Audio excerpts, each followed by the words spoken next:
ജനാധിപത്യ രീതിയിൽ തിരഞ്ഞെടുക്കപ്പെട്ട നേതാക്കന്മാർക്ക് ഭരിക്കാൻ ആവശ്യമായ എല്ലാ നിർദ്ദേശങ്ങളും മറ്റ് സൗകര്യങ്ങളും ഒക്കെ ചെയ്തു കൊടുക്കുക എന്നുള്ളതാണ് ഈ IAS IPS ഉദ്യോഗസ്ഥന്മാരുടെ കടമ. ബി അശോകിനെ CPI വലിയ രീതിയിൽ വളം വെച്ചു കൊടുത്തു. അദ്ദേഹം കൃഷി വകുപ്പിന്റെ തലവനാക്കി. 4 ദിവസത്തേക്ക് മാത്രമാണല്ലോ സസ്പെൻഷൻ. അത് കഴിഞ്ഞാൽ UDF അധികാരത്തിൽ വന്നാൽ ആ പേപ്പർ എടുത്ത് കൊട്ടയിൽ കളയും എന്ന് പറഞ്ഞിട്ടുണ്ട്. പക്ഷേ സർക്കാരുകൾ എന്ന് പറയുന്നത് തുടർച്ചയാണെന്ന് വ്യക്തമായി അറിയാവുന്ന ആളാണ് ബി അശോക്. ഇവിടെ UDF സർക്കാർ അധികാരത്തിൽ വരികയാണെങ്കിൽ തീർച്ചയായും UDF സർക്കാർ അദ്ദേഹത്തിന് കുറച്ചും കൂടി വലിയ സ്ഥാനങ്ങൾ കൊടുക്കണം. കാരണം സർക്കാരിനെ വിമർശിച്ച ആളാണ്. സിവിൽ സർവീസിലുണ്ടായിരുന്ന ആളുകളൊക്കെ പിന്നീട് സർവീസിൽ നിന്ന് ഇറങ്ങി വന്ന് പോടാ പുല്ലേ പോലീസെ എന്നൊക്കെ വിളിക്കുന്ന കാഴ്ചയ്ക്ക് നമ്മളിൽ കാണുന്നുണ്ട്. രാജേട്ടാ നമസ്കാരം. രാജേട്ടാ, കേരളത്തിലെ രാഷ്ട്രീയക്കാരിൽ അല്ലെങ്കിൽ മന്ത്രിമാരായിട്ടുള്ള രാഷ്ട്രീയക്കാരിൽ ഏറ്റവും വലിയ അഴിമതിക്കാരനായിരുന്നു തച്ചടി പ്രഭാകരൻ. അദ്ദേഹത്തിന്റെ മകനാണ് ബിജു പ്രഭാകർ. ഈ ബിജു പ്രഭാകർ വലിയ രീതിയിലുള്ള ആരോപണങ്ങളാണ് സർക്കാരുകൾക്കെതിരെ ഉന്നയിച്ചുകൊണ്ടിരിക്കുന്നത്. അത് കഴിഞ്ഞ 10 വർഷത്തെ സർക്കാരിനെതിരെ ഉള്ളൂ. അതിനു മുമ്പ് കേരളത്തിൽ ഒരു അഴിമതിയും നടന്നിട്ടില്ല അദ്ദേഹത്തിന്റെ ആ ഒരു സർവീസിൽ എന്നാണ് നമ്മൾ മനസ്സിലാക്കാനായിട്ട്. അപ്പോൾ ഇത് പറയുന്ന സമയത്ത് ഇദ്ദേഹത്തിന്റെ ആ ഒരു എന്താണ് ഇദ്ദേഹം ലക്ഷ്യം വെക്കുന്നത് എന്ന് പ്രധാനപ്പെട്ട ഒരു ചോദ്യം ഉയർന്നു വരുന്നുണ്ട്. അതുകൂടാതെ തന്നെ ഇദ്ദേഹത്തിന്റെ സഹായിയായിട്ട് തന്നെ ഇപ്പോൾ സർവീസിലിരിക്കുന്ന ബി അശോക് IAS വളരെ വലിയ രീതിയിലുള്ള അഴിമതികളാണ്, ആരോപണങ്ങളാണ് ഉന്നയിച്ചുകൊണ്ടിരിക്കുന്നത്. ഈ 2 ഉദ്യോഗസ്ഥരുടെയും റിട്ടയർ ചെയ്ത ബിജു പ്രഭാകറിന്റെയും റിട്ടയർ ചെയ്യാൻ പോകുന്ന ബി അശോക് IASന്റെയും ഒക്കെ ലക്ഷ്യം എന്തായിരിക്കും? ഒറ്റ ലക്ഷ്യമുള്ളൂ, അടുത്ത UDF സർക്കാർ അധികാരത്തിൽ വരുമെന്നും വന്നില്ലെങ്കിൽ അങ്ങനെ വന്നാൽ സുരക്ഷിതമായ ചില പോസ്റ്റുകൾ നേടിയെടുക്കുക എന്ന ലക്ഷ്യമാണ്. നമ്മളിത് IAS IPS ഇത്തരത്തിൽ ചില പ്രതികരണങ്ങളുമായി വരുന്നതും പുസ്തകം എഴുതുന്നതും ആ പുസ്തകത്തിൽ സർക്കാരിനെ വിമർശിക്കുന്നു, ചില ഇൻസിഡൻസിനെ വിമർശിക്കുന്നു എന്നൊക്കെ പറയുന്നത് ഒരു പുതിയ സംഭവമല്ല. നമുക്കറിയാം, മീനുകൾക്കൊപ്പം നീന്തിയ ജേക്കബ് തോമസ് ഒരു കാലത്ത് അദ്ദേഹം കോൺഗ്രസിനെ നിശ്ചിതമായി വിമർശിച്ചുകൊണ്ട് രംഗത്തെത്തുന്നു. അദ്ദേഹത്തിന് ഇടതുപക്ഷം വലിയ പിന്തുണ കൊടുക്കുന്നു. പിന്നീട് ആണ് മനസ്സിലായത് ഇത് വലിയ പാമ്പിനാണ് എടുത്ത് വെച്ചേക്കുന്നത് എന്ന്. അങ്ങനെ എടുത്ത് ദൂരെ കളഞ്ഞ ആൾ പിന്നീട് ഏത് വേഷത്തിലാണ് വന്നത് എന്നും അദ്ദേഹം പിന്നെ പിടിച്ചുകൊണ്ട് വന്നത് താമരയായിരുന്നു എന്നുള്ളത് കൂടി നമ്മൾ മനസ്സിലാക്കണം. അതേ തരത്തിലുള്ള നീക്കമാണ് യഥാർത്ഥത്തിൽ ബി അശോക് നടത്തുന്നത് നമ്മളിൽ കാണേണ്ടത്. ഇപ്പം ബിജു പ്രഭാകർ സർവീസ് റിട്ടയർ ചെയ്തു. അദ്ദേഹത്തിനെതിരെ നിയമപരമായി നടപടികളൊന്നും സ്വീകരിക്കാൻ പറ്റില്ല എന്ന് നമുക്ക് എല്ലാവർക്കും അറിയാം. പക്ഷേ ഈ ധാർമ്മികത എന്ന് പറയുന്ന ഒരു സംഭവം ഉണ്ടല്ലോ, പ്രത്യേകിച്ചിട്ടും ഇന്ത്യയിലുള്ള എല്ലാ സർക്കാരുകളെയും യഥാർത്ഥത്തിൽ മുന്നോട്ട് കൊണ്ടുപോകുന്നത് IASകാരാണ് എന്നുള്ളത് നമുക്കറിയാം. IPSകാരും IASകാരും തന്നെ സിവിൽ സർവീസിലുള്ള ആളുകൾ തന്നെയാണ് എല്ലാ സർക്കാരുകളെയും മുന്നോട്ട് കൊണ്ടുപോകുന്നത്. അത് ജനാധിപത്യ രീതിയിൽ തിരഞ്ഞെടുക്കപ്പെട്ട നേതാക്കന്മാർക്ക് ഭരിക്കാൻ ആവശ്യമായ എല്ലാ നിർദ്ദേശങ്ങളും മറ്റ് സൗകര്യങ്ങളും ഒക്കെ ചെയ്തു കൊടുക്കുക എന്നുള്ളതാണ് ഈ IAS IPS ഉദ്യോഗസ്ഥന്മാരുടെ കടമ.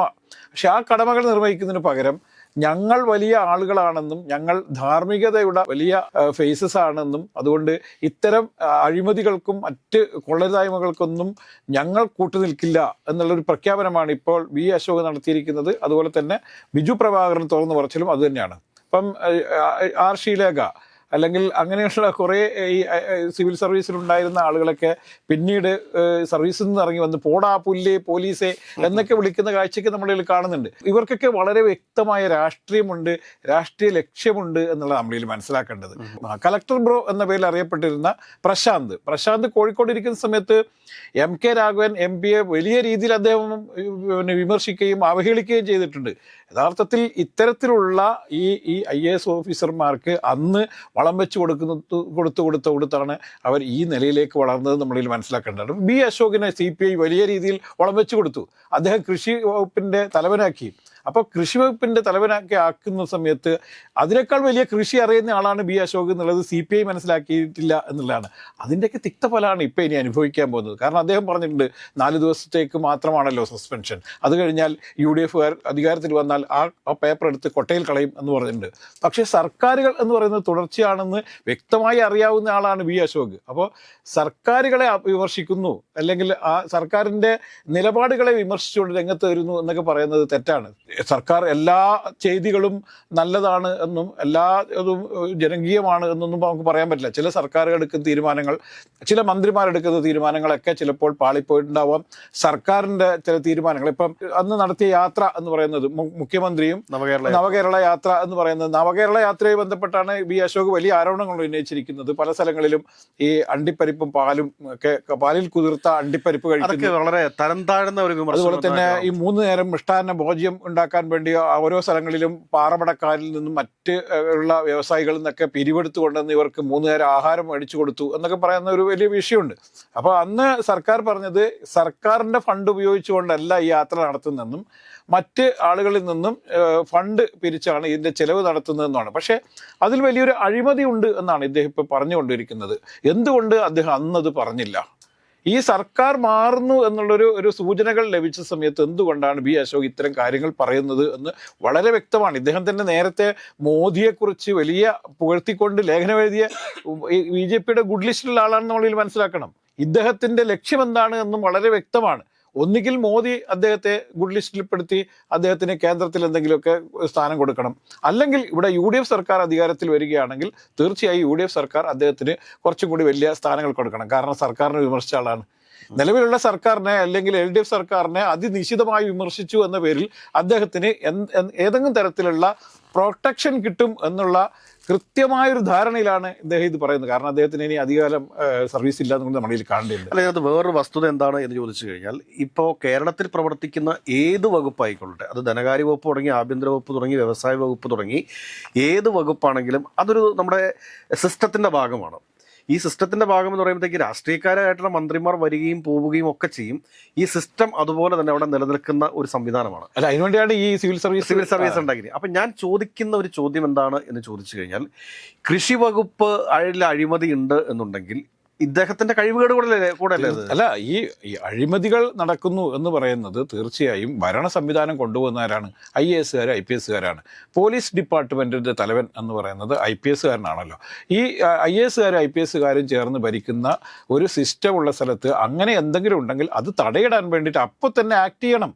ആ സമയത്ത് ആക്ട് ചെയ്യാനൊന്നും തയ്യാറാവാതെ ഏറ്റവും അവസാന ഘട്ടത്തിൽ ഇത്തരം ഉള്ള ആരോപണങ്ങളുമായി രംഗത്ത് വരുന്നത് അവർക്ക് കൃത്യമായ രാഷ്ട്രീയ ലക്ഷ്യമുണ്ട് എന്ന് നമ്മളിൽ കാണേണ്ടത്. സർക്കാർ സെർവൻസ് ആണ് ഇവർ. തീർച്ചയായും ജനാധിപത്യപരമായ രീതിയിൽ അധികാരത്തിലേറിയ സർക്കാരിൻ്റെ സെർവൻസ് ആണ് ഇവർ. അവർക്ക് ആവശ്യമായ കാര്യങ്ങൾ ചെയ്തു കൊടുക്കുക എന്നുള്ള പണിയാണ് ഇവർക്ക് ചെയ്യാനുള്ളത്.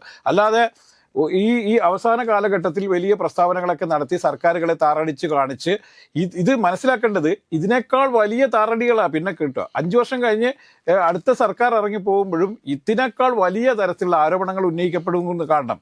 ഇവിടെ മാത്രമല്ല, പല സ്ഥലത്തും ഇവർ കൊടുക്കും എന്നത് ഇത് ബി അശോക് മാത്രമല്ല, ഇനിയും സർവീസിലിരിക്കുന്ന നിരവധി ബി അശോകുമാർ ഇത്തരത്തിലുള്ള പ്രവണതയുമായി ഇറങ്ങിത്തിരിച്ചാൽ ജനാധിപത്യ രീതിയിൽ തെരഞ്ഞെടുക്കപ്പെടുന്ന ഒരു സർക്കാരിനും നിലനിൽക്കാൻ പറ്റില്ല എന്ന് കൂടി നമ്മൾ മനസ്സിലാക്കണം. ഇതിനെ പ്രൊമോട്ട് ചെയ്യാനും പാടില്ലല്ലോ. കാരണം സർക്കാർ സർവീസിലിരിക്കുന്ന ഒരു ഉദ്യോഗസ്ഥൻ വന്നതിന് ശേഷം ഇങ്ങനെ ഒരു അനുസരണം എന്ന് പറയുന്ന ഒരു കാര്യം ഈ സിസ്റ്റത്തിനകത്ത് ഇല്ല എന്നുണ്ടെങ്കിൽ പിന്നെ എന്താണ് അതിനകത്ത് കാര്യം? ഈ എന്താ പറയുക, നമ്മുടെ കളക്ടർ ബ്രോ എന്ന് പറയുന്ന ഒരു കക്ഷി, കളക്ടർ ബ്രോ എന്ന് പറയുന്ന കഥാപാത്രം കഴിഞ്ഞ പ്രാവശ്യത്തെ പ്രതിപക്ഷ നേതാവിനെ ഏറ്റവും കൂടുതലായിട്ട് കൊണ്ടുപോയി വെള്ളത്തിച്ചാടിച്ച ഒരു കക്ഷിയാണ് ഈ കളക്ടർ ബ്രോ. കടൽ വിറ്റു കാരണം ഇല്ലാത്ത കാര്യങ്ങളും കഥകളും ഒക്കെ പറഞ്ഞുകൊണ്ട്, കാരണം ഇവർക്കൊക്കെ എന്തെങ്കിലും പെട്ടെന്നൊരു ഈഗോ ഉണ്ടാവും. ഈഗോ ഉണ്ടായി കഴിയുമ്പോഴത്തേക്ക് ഒരു പക്ഷേ പിന്നെ നമ്മുടെ മണിയാശാൻ എന്ന് പറയുന്ന ആൾക്ക് വിദ്യാഭ്യാസമില്ല, പക്ഷെ ജനങ്ങളുമായി ബന്ധപ്പെട്ടിട്ടുള്ള പ്രശ്നങ്ങൾ അദ്ദേഹത്തിന് എന്താണ് എന്നറിയാം. ജനങ്ങൾക്ക് ആവശ്യം എന്താണ് എന്ന് അറിയാവുന്ന ആളുകളാണ് ഈ മണിയാശാനെ പോലെയൊക്കെയുള്ള ആളുകൾ. അപ്പോൾ അദ്ദേഹത്തിൻ്റെയൊക്കെ കീഴിൽ ജോലി ചെയ്യാൻ വേണ്ടി വരുന്ന IAS ഇദ്ദേഹത്തോടൊക്കെ ഒരു പുച്ഛഭാവമായിരിക്കും. ആ ഒരു പുച്ഛഭാവത്തിൻ്റെ ഭാഗമായിട്ടാണ് എനിക്കൊന്ന് ഈ ബി അശോക് തന്നെയാണ് മണിയാശാൻ്റെ ചില കാര്യങ്ങളൊരു ഇൻ്റർവ്യൂവിൽ പറയുന്നത് ഞാൻ കേട്ടിരുന്നു. കാരണം മണിയാശാൻ പലപ്പോഴും മറ്റേ ഫയലുകളൊക്കെ ഒപ്പിടാൻ പാടില്ല എന്ന് പുള്ളിക്കാരൻ പറയായിരുന്നു. അത് പറയരുത് ഇത് പറയാമെന്നൊക്കെ പറഞ്ഞാൽ മറ്റൊരു ഈ ബി അശോകിൻ്റെ ഒരു ഇൻ്റർവ്യൂ എനിക്ക് എൻ്റെ ശ്രദ്ധയിൽപ്പെട്ടായിട്ട് എൻ്റെ ഓർമ്മയിൽ വരുന്നുണ്ട്. അപ്പോൾ ഞാൻ പറയുന്നത് എങ്ങനെയാണെന്ന് വെച്ച് കഴിഞ്ഞാൽ, കേരളത്തിൽ ഏറ്റവും വലിയ അഴിമതി കാണിച്ചിട്ടുള്ള തച്ചടി പ്രഭാകരൻ, ആ തച്ചടി പ്രഭാകരൻ്റെ ചെല്ലിലും ചെലവിലും വളർന്നു വന്ന ഒരു മകൻ, ആ പുള്ളിയെ സംബന്ധിച്ച് അങ്ങനെയൊക്കെ പറയാൻ സാധിക്കും. കാരണം ബാക്കി കാണുന്നവരോടെല്ലാം ഒരു പുച്ഛഭാവമായിരിക്കും അവർക്ക്. അതിനകത്ത് സംശയമൊന്നും വേണ്ട. എന്ന് പറഞ്ഞതുപോലെ തന്നെ ബി അശോകനെ കുറിച്ച് നമുക്ക് കൂടുതലായിട്ട് അറിയത്തില്ല. പക്ഷേ എങ്കിൽ തന്നെയും ഒരു സർവീസിലിരുന്നു കൊണ്ട് ഒരു സർക്കാരിനെ വിമർശിക്കുന്നത് അത് ശരിയല്ല. അങ്ങനെ വിമർശിക്കുന്ന ബി അശോകനെ ഇനി UDF സർക്കാർ വന്നാലും അല്ല, അവർക്ക് ഇയാൾ ബാധ്യതയായി മാറുന്ന ഞാൻ ഈ പറഞ്ഞത്. തീർച്ചയായിട്ടും. അതുകൊണ്ട് ഈ വളരെ ശ്രദ്ധിച്ചു വേണം IAS IPS ഒക്കെ ഈ രീതിയിൽ പ്രൊമോട്ട് ഈ ചെയ്യുന്നത്. ഉമ്മൻചാണ്ടി സർക്കാരിന്റെ കാലഘട്ടത്തിൽ ഉമ്മൻചാണ്ടി സർക്കാരിനെ ഏറ്റവും കൂടുതൽ ട്രബിൾ ചെയ്ത ഉദ്യോഗസ്ഥനായിരുന്നു ജേക്കബ് തോമസ്. ആ ജേക്കബ് തോമസിനെ LDF സപ്പോർട്ട് ചെയ്തു എന്നുള്ളത് ഒറ്റ തെറ്റുകൊണ്ടാണ് ഈ LDF തലയിലേക്ക് പിന്നീട് ജേക്കബ് തോമസ് കയറിയത് എന്നുള്ളൊരു യാഥാർത്ഥ്യം UDF കൂടി മനസ്സിലാക്കി വെക്കുന്നത് നല്ലതാണ്. അതാ പിന്നെ അവസാനം മഴ ഉണ്ടാക്കുന്ന സ്ഥാപനത്തിന്റെ പിന്നെ തൂമ്പ ഉണ്ടാക്കുന്ന സ്ഥാപനത്തിന്റെ ഒക്കെ തലപ്പത്ത് കൊണ്ട് ഇരുത്തേണ്ട ഒക്കെ ഗതികേടുണ്ടായി. അതുകൊണ്ട് ഈ ഉദ്യോഗസ്ഥന്മാരെ നിലക്ക് നിർത്തുകയും അവരെ കൃത്യമായി നേർവഴിക്ക് കൊണ്ടുപോയി മോണിറ്റർ ചെയ്യുകയൊക്കെ ചെയ്യേണ്ടത് ഓരോ സർക്കാരും ആവശ്യമായ നടപടികൾ തീർച്ചയായും എടുത്തിരിക്കണം. ഇല്ലെങ്കിലുള്ള പ്രശ്നം ജനാധിപത്യം തകരും. ഇവിടെ ഉദ്യോഗസ്ഥ മേധാവിത്വം ഉയരുകയും ജനാധിപത്യം തകരുകയും ചെയ്യുന്ന ഒരു സംവിധാനമാണ് ഇവിടെ വരാൻ മതി. ഇപ്പം എന്തൊക്കെ കുഴപ്പമുണ്ടെന്ന് പറഞ്ഞാലും ജനങ്ങൾ തിരഞ്ഞെടുക്കപ്പെട്ട ഒരു മുഖ്യമന്ത്രിയെയും മന്ത്രിമാരെയും വിമർശിക്കാൻ വേണ്ടി ഈ IAS IPS തയ്യാറാവുന്നത് അപകടകരമാണ് എന്ന കാര്യത്തിൽ യാതൊരു സംശയമില്ല.